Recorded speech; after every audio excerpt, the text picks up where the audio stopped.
Bismillahirrahmanirrahim. Assalamualaikum warahmatullahi wabarakatuh.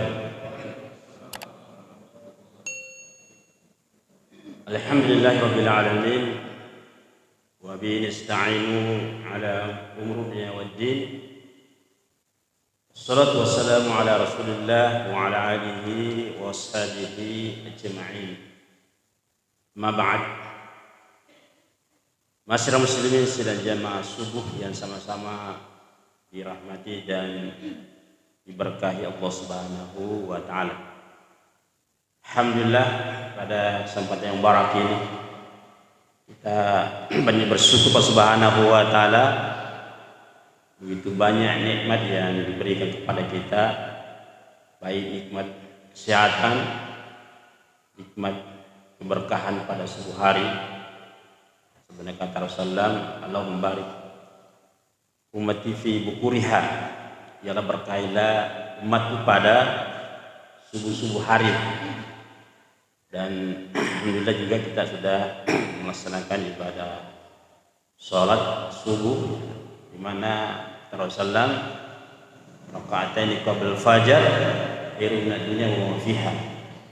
2 rakaat sebelum salat subuh itu jauh lebih utama dibandingkan dengan dunia beserta isinya.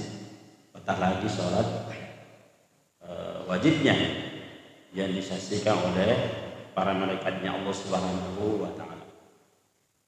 Muslimin rahimakumullah, seperti kita ketahui bahwa Islam merupakan sistem hidup yang mengatur seluruh urusan-urusan kehidupan manusia. Wa nazzalna 'alaika al-kitaba tibayyana likulli syai'. Dan salah satu tujuan daripada syariat Allah, dari 5 tujuan dalam maqasid syar'i, yaitu hifzul mal, itu menjaga dan mengembangkan yang namanya harta. Dan salah satu unsur yang terkait dengan al-mal ini adalah bagaimana kita melakukan transaksi jual beli, di mana jual beli ini merupakan transaksi yang dilakukan oleh setiap manusia antara satu dengan lainnya untuk memenuhi kebutuhannya.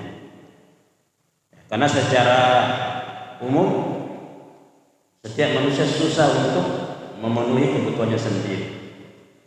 Maka dengan adanya transaksi jual beli ini memungkinkan setiap manusia untuk bisa memenuhi kebutuhannya.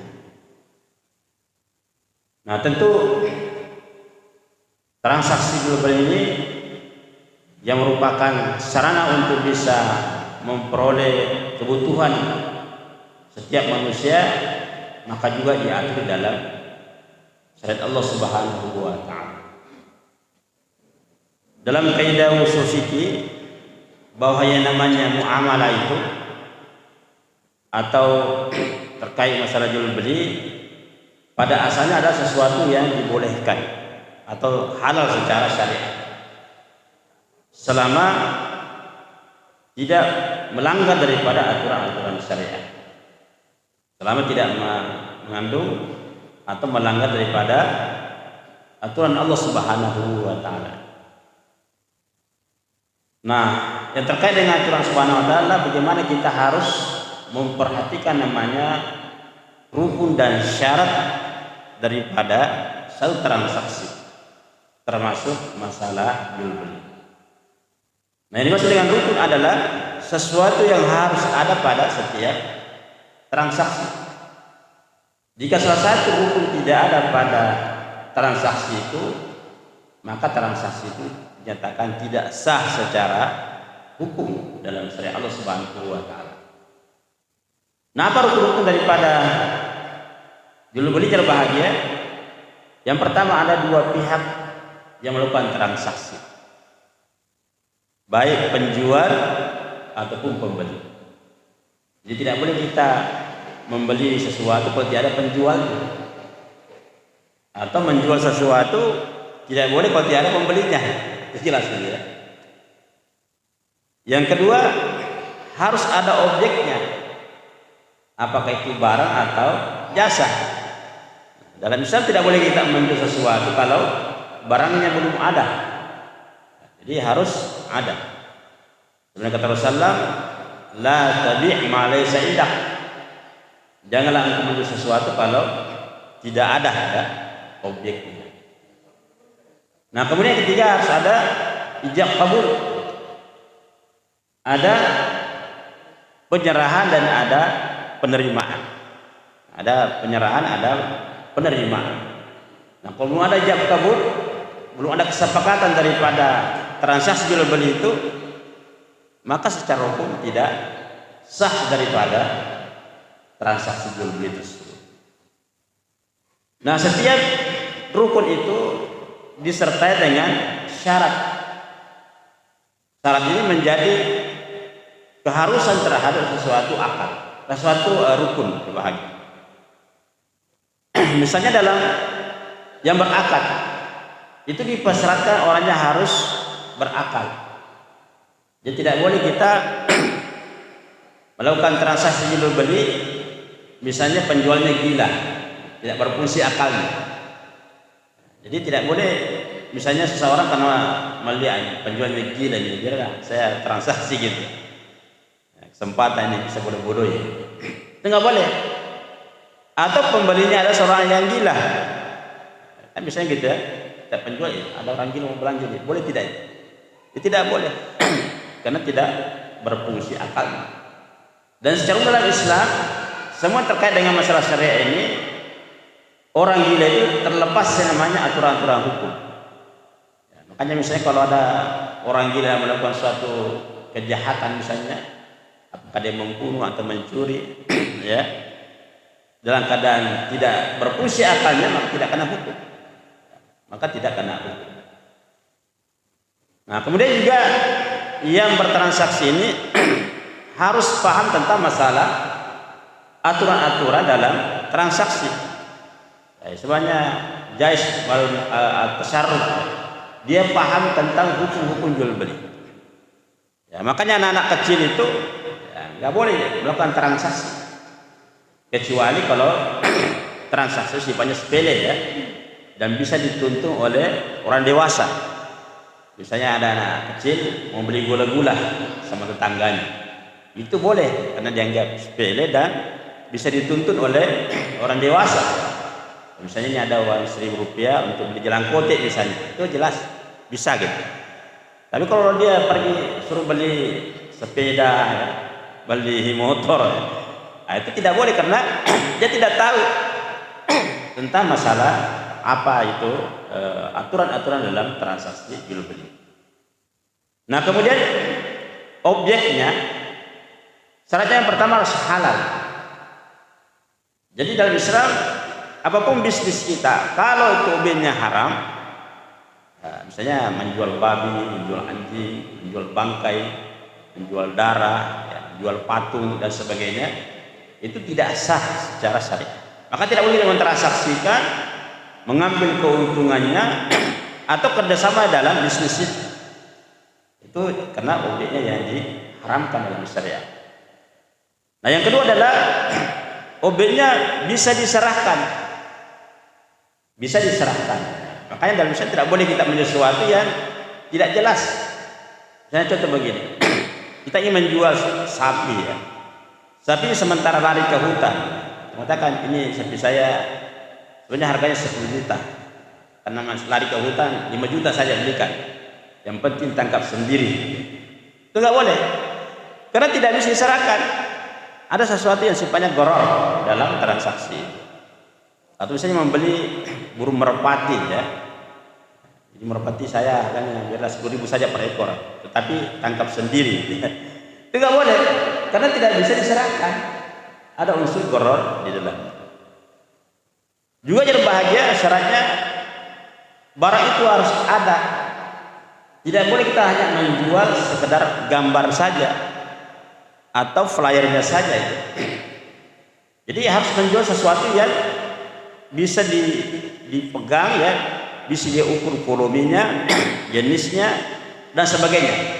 Semua harus lengkap dia bahagia. Jadi tidak boleh menjual sesuatu yang tidak jelas. Ya, misalnya kita menjual, ya, kita orang jangan menjual kucing dalam karung gitu ya.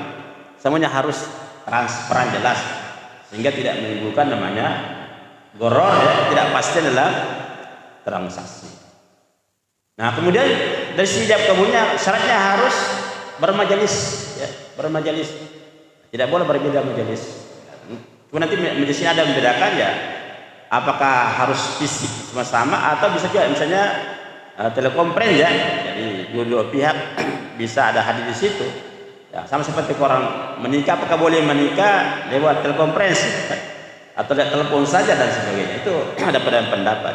Tapi intinya harus bermajelis dari dua pihak melakukan transaksi sehingga dia saling melihat, saling mendengar, saling menyatakan kesiapan daripada transaksi.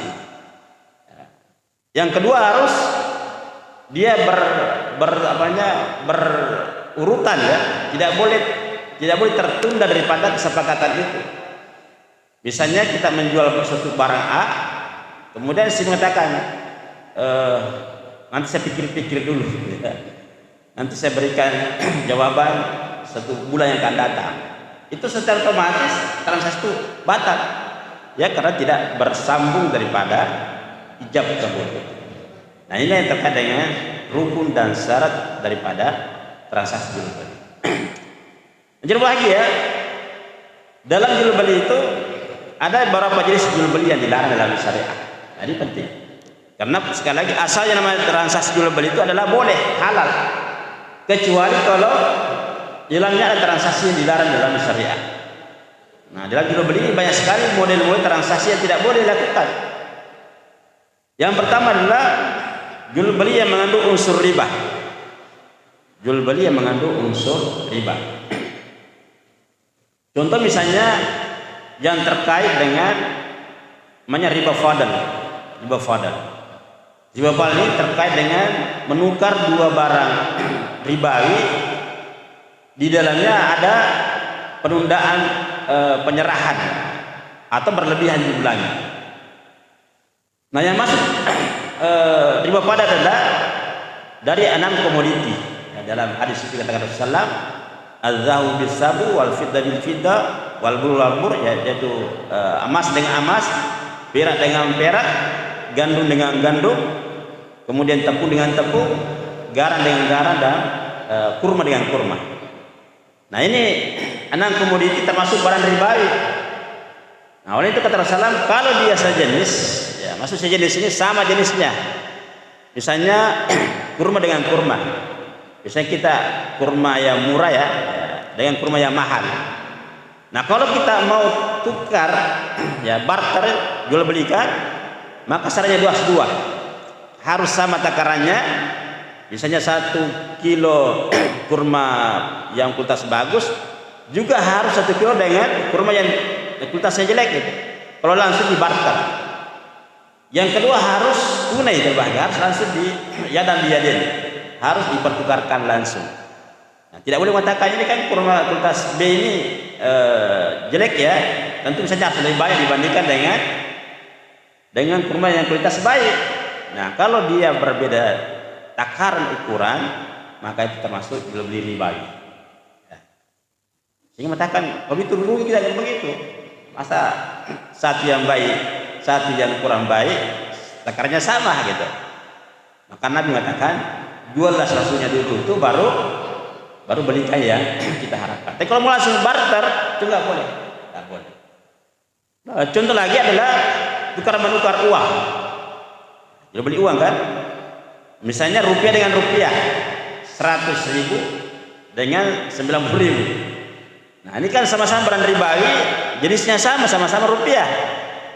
Nah kalau ditukar langsung harus 100.000 uang kertas misalnya, juga 100.000 uang receh. Tidak boleh 90.000 uang receh. Nah kalau dia niatnya bahagia maka termasuk riba fadl. Nah bagaimana kalau tidak dia berbeda jenis? Misalnya rupiah dengan dolar gitu ya. Berbeda sekarang $1 1 rupiah. Maka syaratnya cuma satu saja, harus tunai. Nah, contoh misalnya kita menukar $1 misalnya 19.000 rupiah kan, maka itu boleh. Yang penting langsung ditukar, tidak boleh berlaku esok. Ya, kalau nanti besok dilakukan atau penyerahannya besok, maka ini termasuk barang riba. Nah, contoh lagi berbahagia namanya jual beli al-inah. Ini termasuk jual beli ribawi. Contohnya begini. Misalnya si A butuh uang, ya, butuh uang. Maka dia datang kepada si B, ya, untuk meminjam uang dengan cara jual beli. Ya, misalnya dia menggunakan barang C untuk dijual. B menjual kepada si A tadi barang itu dengan harga cicil. Misalnya harga barang itu 10 juta ya. Tapi karena dia cicil, harganya misalnya 12 juta. Betul kan? 12 juta. Kemudian setelah itu si B menjual kembali barang itu kepada si A dengan cara cash. Ya kan? Berarti mendapatkan uang cash berapa? 10 juta kan? Ya, 10 juta. Nah, ini berbahaya disebut dengan jual beli al-inah. Jadi barang itu hanya sekadar namanya hila saja ya, strategi untuk mendapatkan uang cash tadi 10 juta. Nah, tetapi tadi si A tadi kita masih punya utang 12 juta yang akan dia cicil nanti selama misalnya katakan 5 bulan yang akan datang. Seperti itu. Nah, ini termasuk jual beli al-inah. Dan jual beli al ini termasuk jual beli riba. Jelas ya? Oke. Sekarang yang kedua adalah jual beli goror. Jual beli goror itu jual beli ada ketidakjelasan, ketidakpastian terhadap transaksi. Contoh misalnya jual beli goror, yaitu membeli buah-buahan di atas pohon. Ya masih bentuk ya mungkin cat-cat-catdinya ya, masih bunga gitu ya. Kan biasanya begitu orang di kampung ya, mau beli duriannya, yang mana itu sementara berbunga. Jadi sudah transaksi itu harganya gitu. Makanya termasuk jual beli goror jangan bahagia karena tidak jelas apakah nanti jadi semua atau justru tidak jadi. Ya kan tidak jelas apakah nanti jadi durian atau bukan jadi durian gitu ya. Nah, bisa saja jadi semua maka penjual tadi merasa rugi Pak. Banyak sekali pada harganya murah gitu ya. Atau misalnya yang beli tadi ya, saya rugi nih, banyak tidak jadi gitu. Ya, sehingga tidak ada ketidakjelasan di dalam transaksi itu. Itu namanya jual beli ijon ya. Jual beli ijon. Nah, kecuali kata Rasulullah kalau buah-buah itu sudah ranum, sudah siap petik ya. Ya, misalnya tinggal 1-2 hari sudah bisa dipetik, maka tidak boleh. Karena sudah bisa diukur volumenya dan kualitasnya. Seperti itu. Nah, contoh lagi jual beli goror adalah membeli ikan dalam air. Misalnya kita beli ikan bolu di empang gitu ya. Jadi masih dalam empang kita sudah transaksi. Berapa harga bolunya satu empang itu? Kan tidak tahu berapa jumlahnya ikan bolu di dalam situ kan? Ya. Mungkin tidak lihat banyak kelihatannya. Padahal mungkin hanya dia pada saat itu, tapi yang lain tidak kelihatan gitu. Nah, kata Rasulullah la tabi sama filma, janganlah engkau membeli ikan dalam kolam atau dalam air. Bahwa goror, itulah goror. Ya karena bisa banyak, bisa juga sedikit gitu. Jadi ada ketidakjelasan dalam transaksi. Nah, termasuk bagi jual goror adalah membeli sesuatu yang tiada barang. Jadi kita mau beli apa? Membeli mobil apa? Pokoknya mobil. Ya. Sekarang kita transaksi gitu. Nah, cuma diceritakan saja tapi tidak jelas barangnya yang mana gitu. Makanya termasuk jual beli goror karena tidak jelas daripada objek daripada barang yang akan dibeli berbahagia. Tentu banyak hikmahnya kenapa dalam Islam dilarang seperti itu. Nah, kemudian jual beli ada jual beli ada unsur penipuan di dalamnya. Ada unsur penipuan di dalamnya. Contoh misalnya kita membeli satu barang tercampur antara yang baik dan yang buruk gitu ya. Jadi Rasulullah SAW pernah jalan-jalan ke pasar ya, baju melakukan pengawasan di pasar. Dia melihat ada seonggokan tepung ya, dan beliau memasukkan tangannya di onggokan tepung itu. Ternyata di dalamnya basah ya, di atas kering gitu. Tanya, kenapa kau campur begitu? Ya, Rasul, kalau saya tidak campur nanti tidak laku gitu ya, dibawanya itu karena sudah lembab gitu. Makanya mengatakan manggosna falaysa minni, siapa yang curang bukan umat kata Rasulullah. Maka harus kebisakan, ini baik, ini kurang baik. Tentu nanti harganya berbeda kan. Nah, kita kan sekarang masih mencampur begitu ya. Atau juga yang lain disebut dengan jual beli musarrah, jual beli penipuan dari pandangan ya, misalnya mungkin bapak mungkin bisa membeli ikan ya di pasar ya, katanya jumlah itu banyak kan, istilahnya bahasanya gombo-gombonya itu ya. Ternyata di bawahnya ada pengganjalnya, ada batu di bawahnya gitu ya, sehingga kelihatan banyak itu ya. Jadi ada unsur penipuan di dalamnya. Atau dia masuk ke dalam ember, ternyata dalam ember itu ada pengganjalnya. Saya sering melihat itu ya, kalau misalnya termasuk di Palilangan juga itu ya, itu diganjal-ganjal jadi kelihatan banyak kelihatan. Dan ini jenis bahaya termasuk jual beli muzarrah, jual beli penipuan. Atau misalnya barangnya dimanipulasi ya. Ya maaf kalau kita ada penjual ayam di sini ya, itu ada ayam disuntik air ya, supaya kelihatan besar gitu ya, atau ditiup gitu ya. Pada saya kenapa ditiup deng ya, supaya kelihatan besar gitu ya. Itu nggak boleh sebenarnya, ini penipuan. Itu semua jenis muzarrah ya, karena ada unsur penipuan sehingga seolah-olah itu. Atau juga pernah saya lihat itu ada sapi kalau mau di apa namanya dijual minum juga banyak air dulu ya, supaya timbangannya besar ya, berat itu. Nah ini semua termasuk dengan jual beli ada unsur penipuan di dalam. Itu kata Rasulullah, manggassana falaysa minni, siapa yang curang maka bukan umatku kata Rasulullah SAW. Begini pengantarnya karena ada tadi mau tanya jawab, silakan.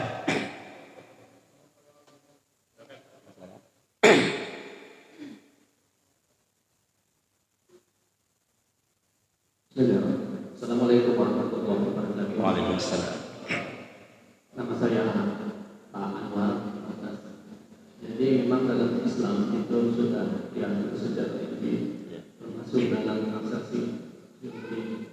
Nah, namun melihat perkembangan sekarang ini dengan kemudian informasi teknologi, sekarang transaksi itu mengarah ke digital. Nah itu kita tidak nanti transaksi digital itu kita tidak lagi melihat barang baik berupa uang ataupun barang.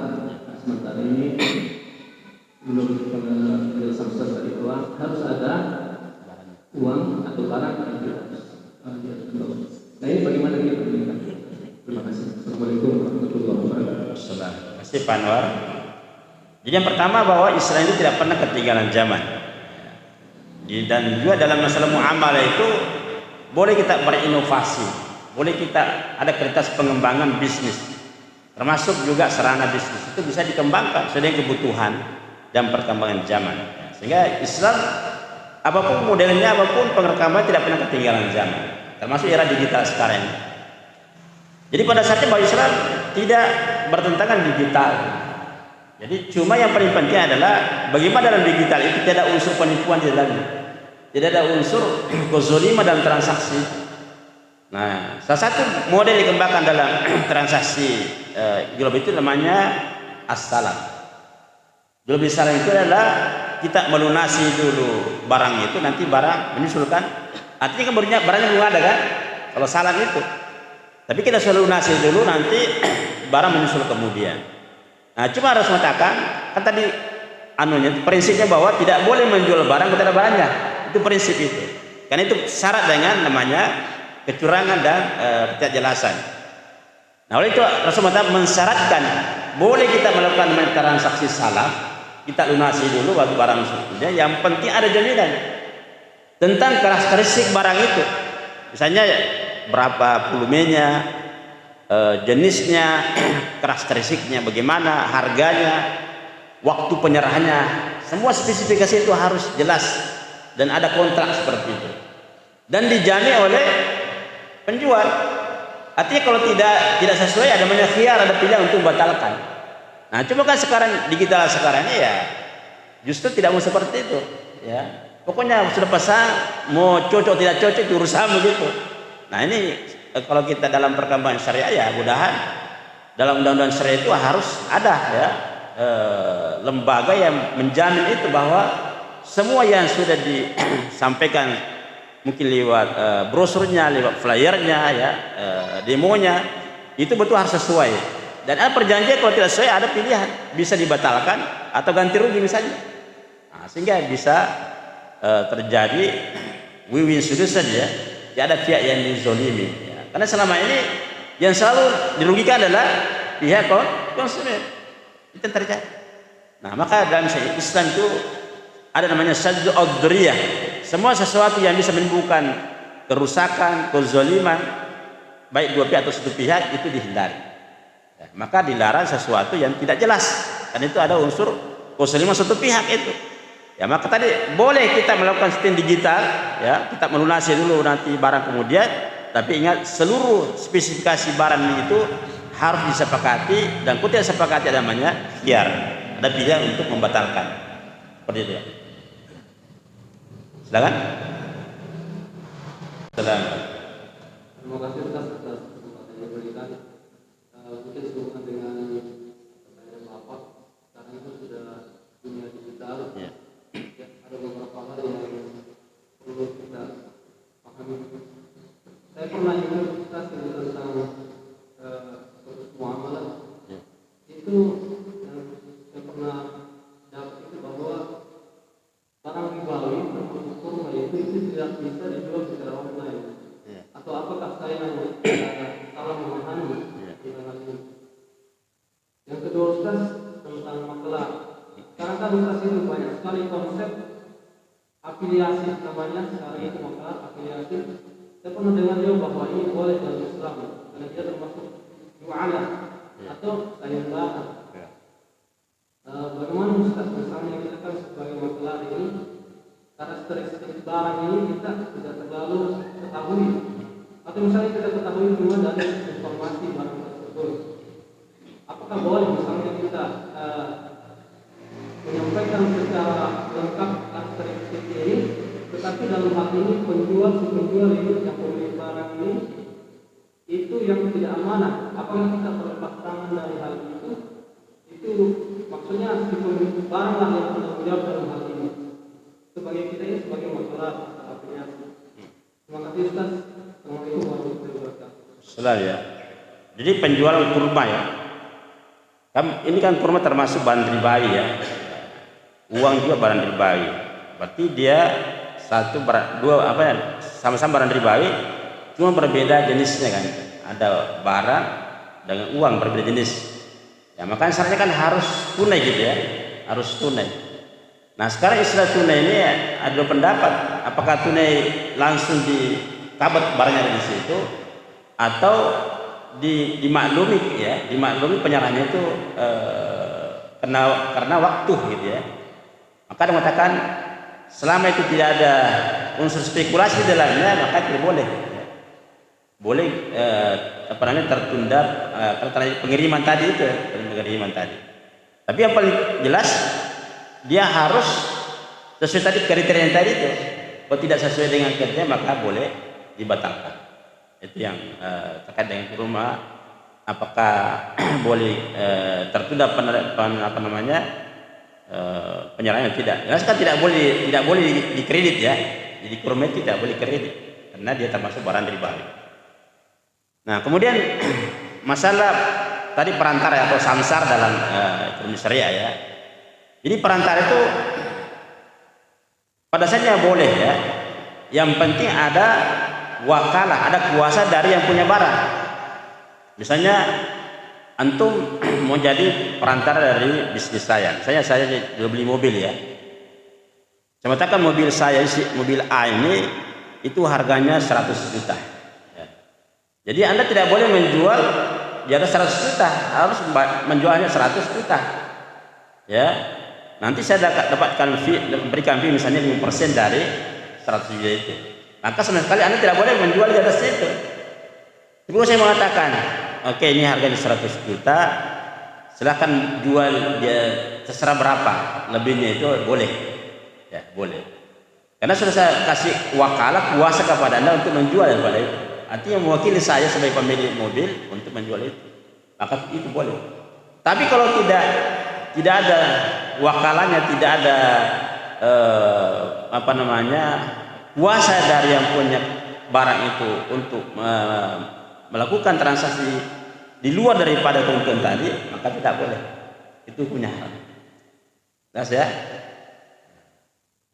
Tentu risikonya ya pemilik barang. Kalau misalnya barangnya ada bermasalah tidak jadi, tentu yang tanggung adalah pemilik barang tadi itu. Seperti itu. Wallahu a'lam.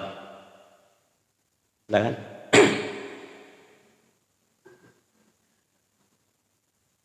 Assalamualaikum warahmatullahi wabarakatuh. Waalaikumsalam. Pertanyaan saya. Jadi tadi sampaikan kalau dia sama-sama barang ribawi, ya, tadi barang ribawi itu ada 6 ya, termasuk beras juga itu masuk barang ribawi karena masuk dalam tepung ya, atau gandum sejenis.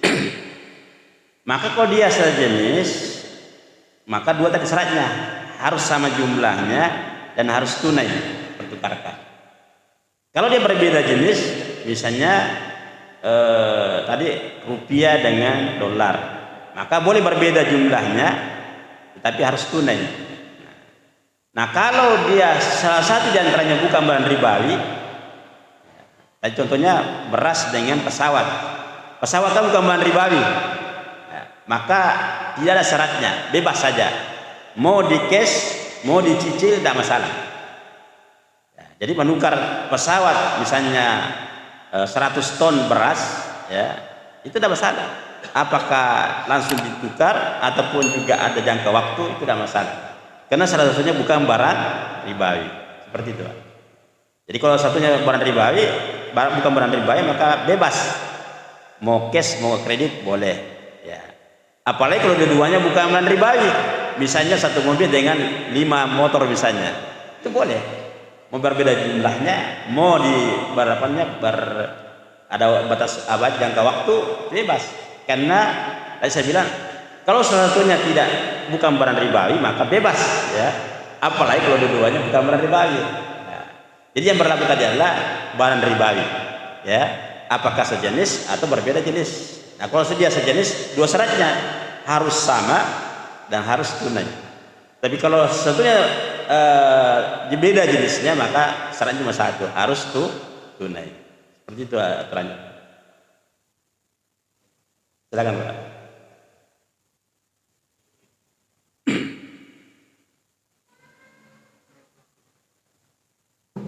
Baik, terima kasih Ustaz. Saya langsung saja kasih contoh. Kalau kita jalan-jalan juga ke supermarket elektronik misalnya, seringkali ditawari home credit atau apa kreditan 0% memang, tapi ada biaya admin. Bagaimana, apakah ada unsur di bawah itu? Yang kedua, terkait pinjam-pinjam juga, ini kan kontroversi, ada yang dengan berpendapat riba, dan juga ada juga yang berpendapat dibolehkan. Ini pikiran saya sering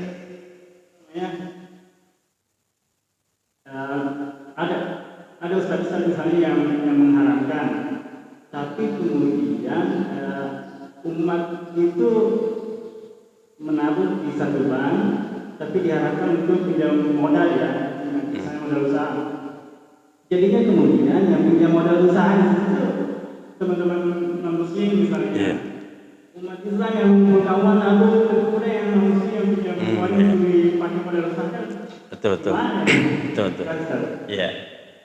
Yang pertama tadi transaksi elektronik ya. Itu berarti transaksi elektronik berarti uang dengan barang kan?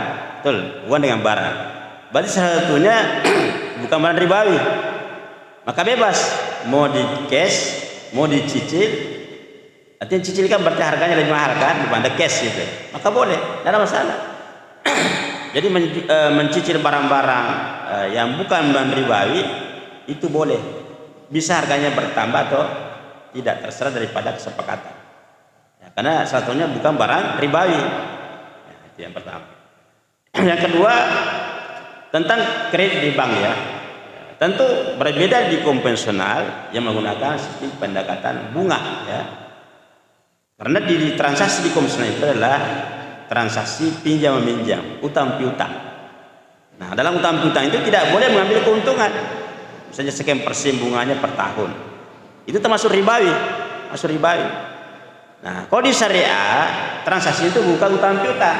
Transaksi yang pertama jual beli. Misalnya Bapak mau beli rumah ya. Bank syariah belikan rumah itu baru dijual, kasih naik harganya. Itu boleh, karena jual beli. Atau misalnya sewa misalnya ya, dia menyewakan suatu objek sewa, dia kasih naik sewanya, itu boleh. Ya. Atau sistem bagi hasil. Misalnya Bapak butuh uang, katakan 500 juta ya untuk buat restoran misalnya. Nah itu hasilnya dibagi. Jadi sebagai cuma porsi keuntungan saja. Ya. Nanti hasilnya dibagi sesuai dengan porsi keuntungan. Nah, itu butuh namanya transparansi terhadap hasilnya. Nah, jadi yang bedakan itu akadnya. Tadi kalau di konvensional itu akadnya adalah utang piutang yang mengambil keuntungan, dan itu masuk riba.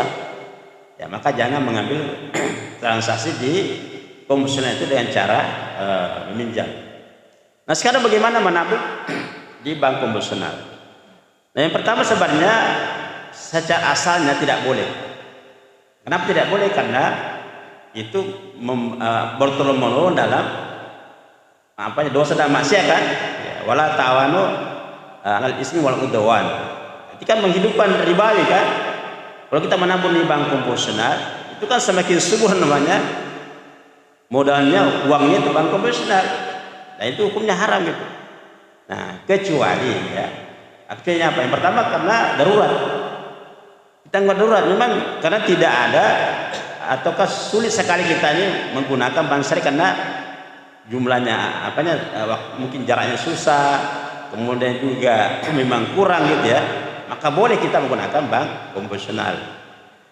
Yang kedua mungkin karena terpaksa kan misalnya kita bekerja di instansi ya atau di perusahaan, semua rekeningnya harus lewat konvensional ya. Saya mau tiap harus kita dibayarkan, kita punya gaji misalnya harus lewat itu ya, terpaksa gitu. Maka strateginya adalah kita hanya sebagai untuk ancarai saja. Setelah kita dimasuk gaji misalnya ambil masukkan di bank syariah supaya menggunakan ya tentu untuk halal untuk umat Islam. Meskipun bank syariah itu bukan hanya pada umat Islam saja tapi juga selain Islam boleh. Tapi yang penting transaksinya harus syariah. Nah, makanya tuh kalau menabung jangan menabung di bank konvensional. Kecuali terpaksa tadi, silahkan sebagai hanya untuk berjaga-jaga saja dan untuk kemudahan transaksi. Tapi kalau bisa setelah masuk di rekening kita pindahkan ke syariah. Nah, sekarang alhamdulillah sudah banyak bank syariah kan. Apalagi sudah ada BSI Bank Syariah Indonesia. Ya, dia sudah masuk urutan terbaik 5 di Indonesia ya. Dan sudah mengalahkan bank-bank konvensional yang lebih besar itu. Maka tidak ada alasan bagi kita umat Islam harus itu. Ya, kenapa kita bahagia manfaat daripada kita mampu di bank syariah? Pertama tentu akan menghidupkan sistem syariah. Yang kedua akan digunakan dalam kegiatan halal, ya. Tidak membiayai bisnis yang haram kan. Yang ketiga dari bank syariah itu banyak sekali zakat masuk. Ya kemarin nggak salah berapa triliun itu ya zakat didapatkan dari bank syariah. Tentu zakat kepada umat kita gitu. Tapi kalau masuk di bank konvensional tidak ada namanya zakat, ya. Justru misalnya diambil bunganya diambil oleh mereka itu. Nah, maka ini manfaatnya kita lakukan.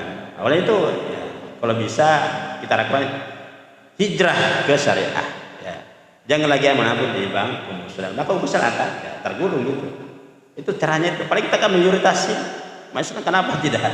Kita bisa membesarkan daripada bank syariah kita, nanti pasar modal syariah juga akan berkembang gitu kan ya, sehingga bisa mendukung investasi syariah ya, karena kalau besar bank syariah pasti juga besar pasar modal syariah, asuransi syariah juga akan besar juga seperti itu, sehingga semuanya terjadi ekosistem syariah yang bisa digunakan oleh umat kita.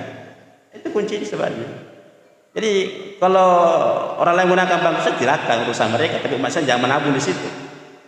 Seperti itu. Kecuali tadi terpaksa, hanya darurat sifatnya. Gitu Pak ya. Jadi ada solusinya, tidak usah khawatir ya. Dan bank syariah sekarang alhamdulillah di mana-mana ada ya. Silakan.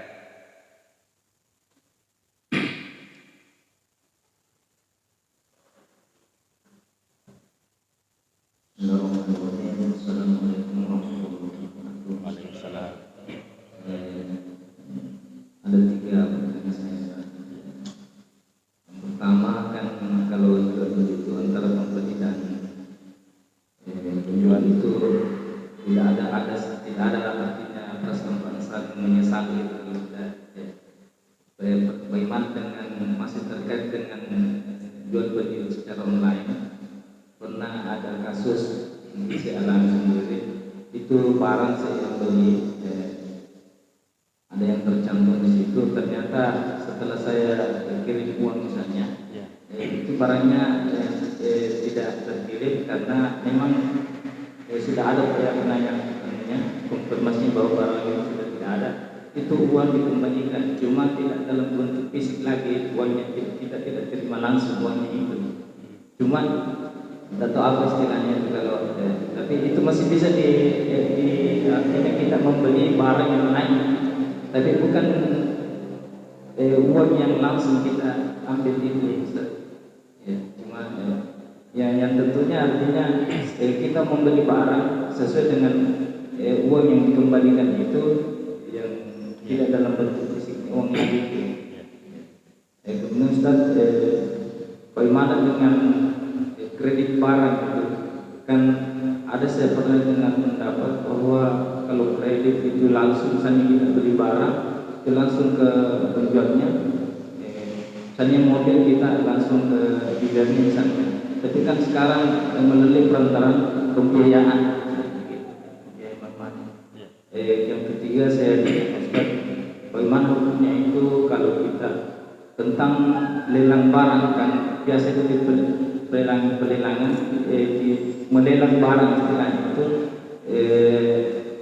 melihat artinya pembeli yang yang menawarkan barang yang harga yang lebih tinggi ya. Padahal ada yang dalam transaksi Islam itu kita tidak boleh menawar dengan penawaran Saudara.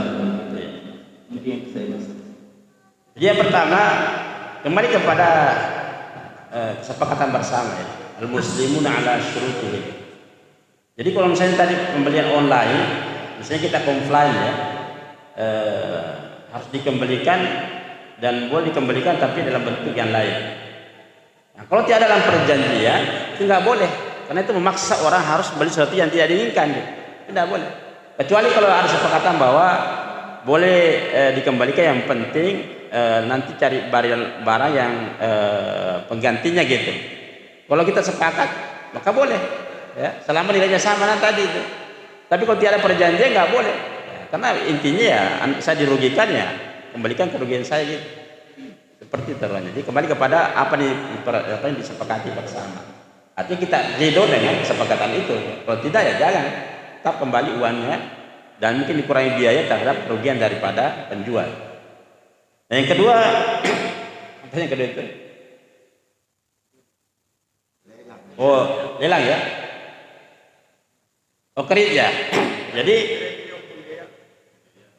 nah, kalau untuk misalnya pembiayaan dan kita kerjasama dengan pihak ketiga ya, maka pihak kedua tadi ini harus membeli barang dulu itu. Ya, misalnya katakanlah kredit motor ya. Misalnya saya sebagai pembiayaan, maka saya beli dulu motor itu ke dealer ya, misalnya harga cashnya adalah 10 juta ya, nanti saya jual motor ini kepada bapak dengan harga yang saya sepakati, misalnya saya jual 12 juta, maka itu boleh. Jadi intinya situ, saya harus miliki dulu barang itu secara hukum ya, beli dari dealer kan berarti milik saya kan, nah, berarti milik saya, terserah mau jual berapa itu urusan saya ya, karena saya punya barang ini. Kemudian saya jual kepada bapak nanti cicil sama saya. Ya karena bapak cicil, saya kesinikan harganya. Misalnya 12 juta. Apa itu dibolehkan? Ya, yang tidak boleh itu kalau misalnya dialer langsung kasih bapak motor itu.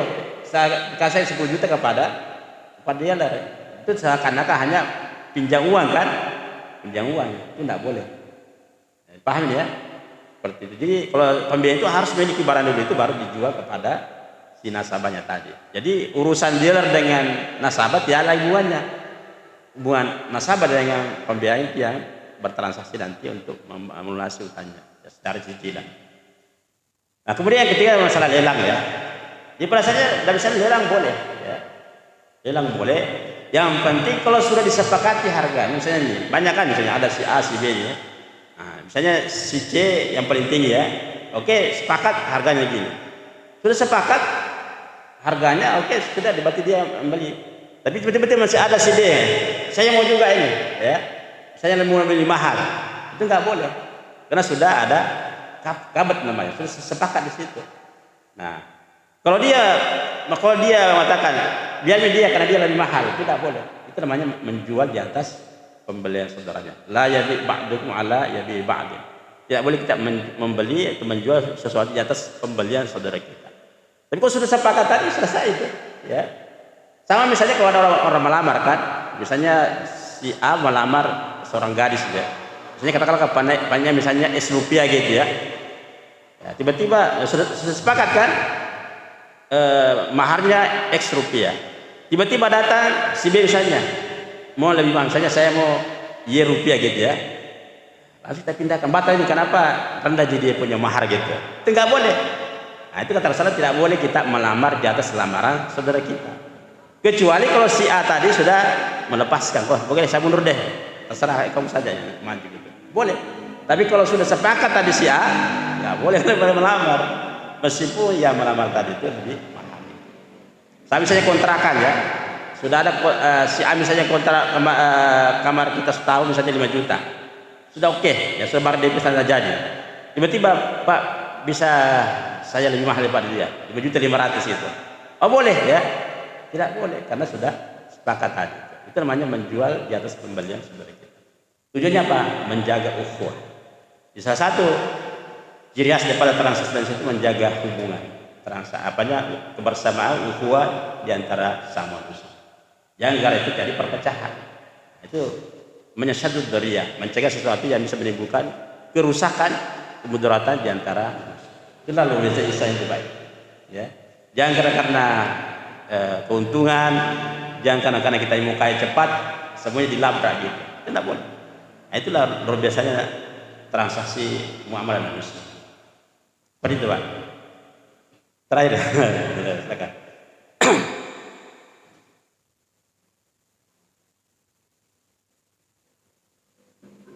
Bismillahirrahmanirrahim.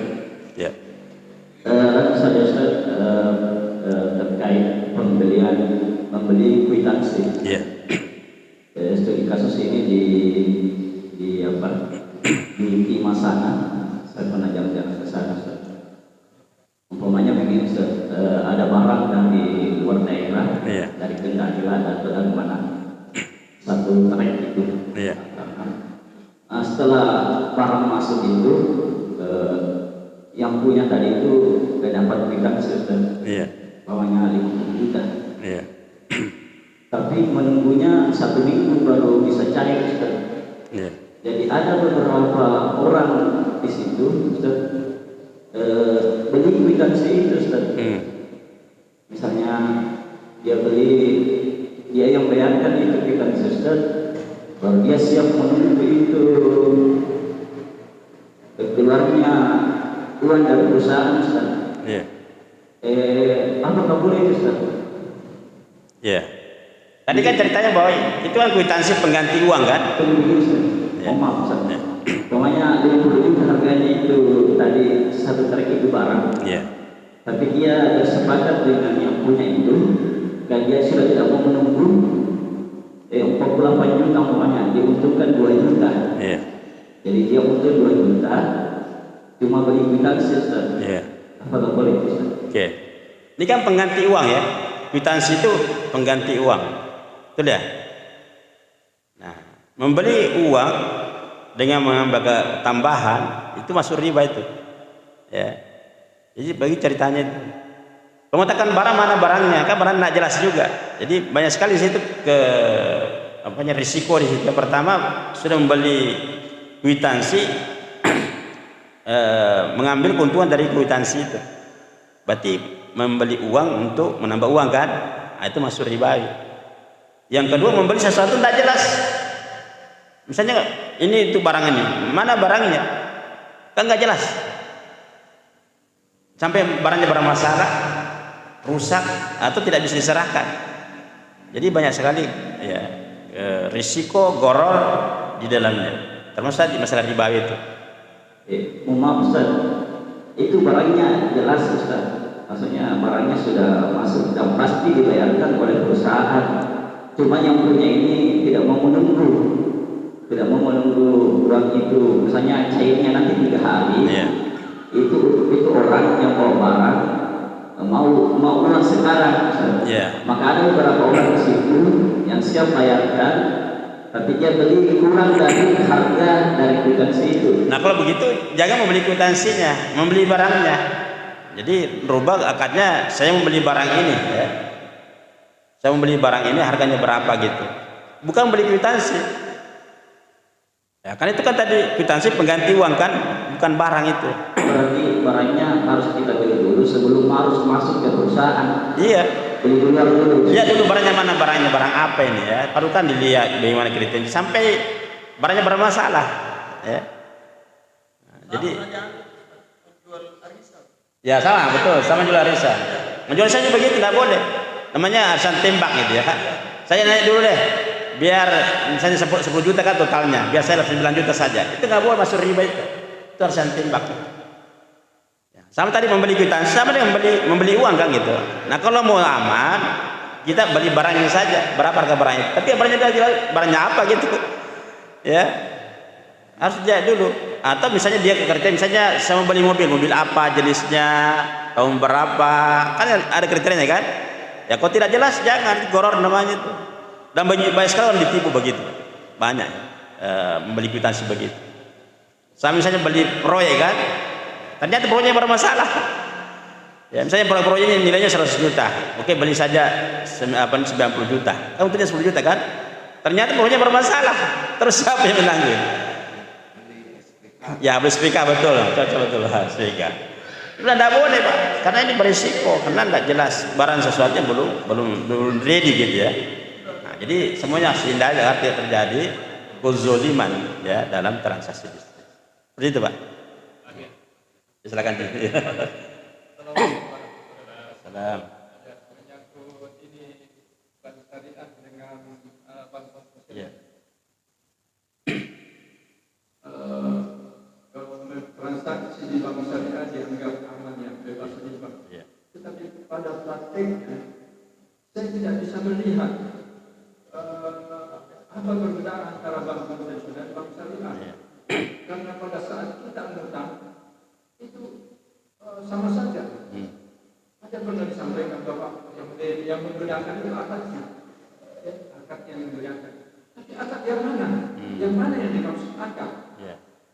Sebab di bank konvensional pun itu sama saja transaksinya. Bahkan pengembalian daripada bank syariah ini bisa lebih besar daripada bank konvensional. Nah ini bagaimana Ustaz? Terima kasih. Assalamualaikum. Terima kasih aja ya. Pertama kalau kita menabungkan di bank syariah itu tidak pasti berapa keuntungannya kan? Itu bedanya. Nah, kalau kita menabung, kalau di bank konvensional kan jelas sekian bunganya per tahun kan? Misalnya katakanlah 3% per tahun, itu dibagi 12 kali ya, 3% bagi. Berarti dari sisi menabung sudah beda ya. Jadi bank syariah itu memberikan keuntungan sesuai dengan tingkat kinerja hasil daripada bank syariah itu. Yang kedua, bank syariah itu menyalurkan dananya itu untuk usaha-usaha yang halal.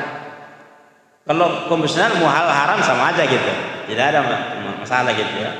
Nah, itu yang untuk tabungannya.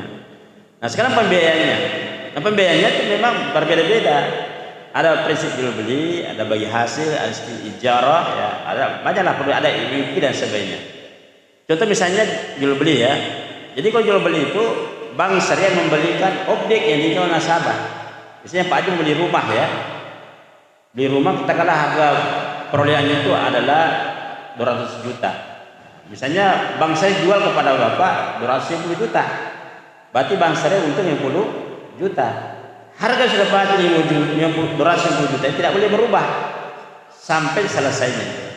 Bapak mau percepat bayar ataupun juga ada sedikit terlambat, tetap harganya 250 juta. Kalau lebih daripada itu masih riba itu. Nah, meskipun di masa itu ada namanya diskon. Misalnya gini, Bapak misalnya tadi batas waktu 10 tahun mengangsur harga 250 juta rupiah tadi kan. Kita hanya misalnya 9 tahun. Nah, kan masih ada ya. Maka bank syariah bisa diskon sedikit, tapi tidak boleh berjanjikan ya, karena kan harga sedikitnya 250 juta, harganya 250 juta, tidak berubah itu. Beda kalau di bank konvensional, tidak terkait dengan objek. Misalnya Bapak butuh 200 juta gitu ya, misalnya suku bunganya 12% per tahun misalnya, maka itu bisa pertama tidak terkait dengan underlying asset ya, tidak ada objeknya. Tadi kan kalau syariah kan objeknya adalah rumah kan, rumah. Tapi kalau konvensional tidak ada objeknya gitu, tidak objeknya. Ya, karena transaksinya akad kredit namanya, pinjam uang gitu.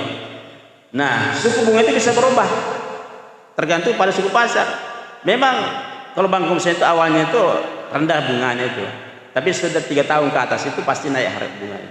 Itu pasti itu, karena tergantung pada suku bunga pasar, ya, suku mengambang seperti itu. Ya mungkin saja katakanlah margin ya, ada istilah kalau jual itu margin keuntungan ya. Bisa saja lebih tinggi dibandingkan dengan suku bunga, bisa saja. Ya tergantung kepada tingkat efisiensi daripada bank syariah itu. Ya, kalau konvensional kan sudah kaya raya kan, dia sudah punya aset ribuan triliun gitu ya. Bank syariah masih kecil gitu. Tentu biaya daripada konvensional masih lebih murah daripada di syariah.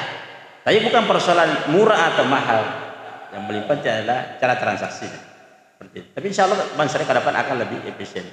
Dan sekarang alhamdulillah menurut informasi bank syariah itu sudah kompetitif dari sisi bagi hasilnya bandingkan tingkat suku bunga itu bisa lebih tinggi daripada bank syariah. Seperti itu. Itu nih Pak satu perbedaannya. Belum yang lain gitu. Ya memang mungkin penerapannya ada sedikit mungkin kesalahan ya dari pengelolanya, itu perlu diperbaiki gitu. Ya, makanya perlunya kita selalu mengingatkan. Kalau ini salah ya diperbaiki. Tidak boleh transaksi uang itu, harus ada underlying asetnya yang ditransaksikan seperti itu. Seperti itu Pak. Gimana Pak Haji? Ada gambaran? Apa yang disampaikan Ustaz mengenai contoh pinjaman rumah saat itu. Ya. Memang sih penerapannya di lapangan sistemnya kalau riba ya saya pernah dapat itu memang dinilai. Jadi kalau ngambil 530 dengan satu rumah ini misalnya, Ya. nah itu dinilai kita mau bayar selama berapa tahun, 5 tahun misalnya. Nah ditaksir itu 5 tahun ke depan ini harganya akan 800 juta. Ya. Maka kita kredit lainnya di 800 juta. Ya betul. 5 tahun. Ya. Tetapi pada saat ini nunggak, pernah kejadian ini ada nunggak, masih ada sekitar 2-3 tahun, Iya. tidak bisa bayar. Ternyata pada saat mau dijual ini mau dijual tidak bisa 800. Ini hanya 500 malah misalnya. Nah, bagaimana ini? Sedangkan ini disaksir 800 dan pembeli tadi ini, saya misalnya kalau pembeli ini menjual bukan 800, sedangkan saya harus mengembalikan 800 malah. Padahal penafsirannya kan mestinya kalau ditafsir 800 ini harganya hanya 500, berarti harus sama-sama rugi. Ya kan? Kalau jual beli Pak itu apa yang sepakati awal itu yang terjadi. Bapak nanti mau jual mahal, jual murah tidak masalah. Jadi menentukan itu kesepakatan awal. Misalnya saya jual mobil saya katakanlah dari harga pokoknya 200 juta, saya jual 300 juta misalnya ya. Ternyata kita mau jual tidak 300 juta, ternyata turun harganya kan. itu tidak masalah, karena bapak sudah miliki mobil itu, mau jual mahal jual murah itu tidak masalah, karena transaksi itu kan transaksi awalnya saja jual beli itu. Ya, tetap mestinya kalau namanya syariah itu kan ada keuntungan dibagi sama untung. Tapi kalau rugi itu kan mestinya juga Nah, rugi. kalau transaksi jual beli tidak begitu, kalau kecuali transaksinya bagi hasil, karena tadi ada nanti misalnya pembiayaan bagi hasil, nah, itu nanti bermain namanya untung rugi. Nah, jadi ingat transaksi, kalau ada transaksi jual beli berarti kalau transaksi beli sekian nggak boleh berubah lagi, kecuali tadi kalau menggunakan saya mudharabah misalnya. Mudharabah itu artinya saya sebagai pemodal bank syariah memberikan pembiayaan kepada bapak misalnya 1 miliar gitu ya, ternyata dalam proses ini ada kerugian ya, misalnya tanya musibah misalnya, sehingga modal kita berkurang katakan sampai 900 juta, maka yang tanggung rugi itu adalah bank syariah. Nah, kecuali kalau bapak lalai ya tentu tetap harus kembalikan 1 miliar, nah lagi bagi hasilnya, pokoknya saja gitu. Jadi kalau transaksinya bagi hasil ya bagi hasil dan bagi rugi, tapi kalau transaksi jual beli ya satu kali jual beli saja. Nah gitu nih Pak, kembali kepada apa akadnya. Beda kalau di komisioner itu semuanya adalah akad kredit ya, mau untung atau rugi tetap pasti sekian pokoknya dan juga bunga dibayar, tidak ada hubungannya dengan risiko usaha. Nah, jadi banyak nanti di transaksi di bank syariah itu kembali kepada akadnya juga ya. Jadi kalau aja jual beli ya sekali aja gitu, tapi kalau bagi hasil ya nanti ada perhitungan lari seperti itu Pak. Jadi mungkin perlu diskusi panjang untuk produk-produk bank syariah itu, karena banyak sekali produknya, bisa kita jelaskan supaya semuanya clear ya, karena kita kan hanya mau praktis saja kan, seolah bank syariah itu sama dengan bank konvensional, padahal sangat jauh sekali bedanya. Dari produknya saya sudah berbeda, transaksinya berbeda, objeknya berbeda, risikonya berbeda semua.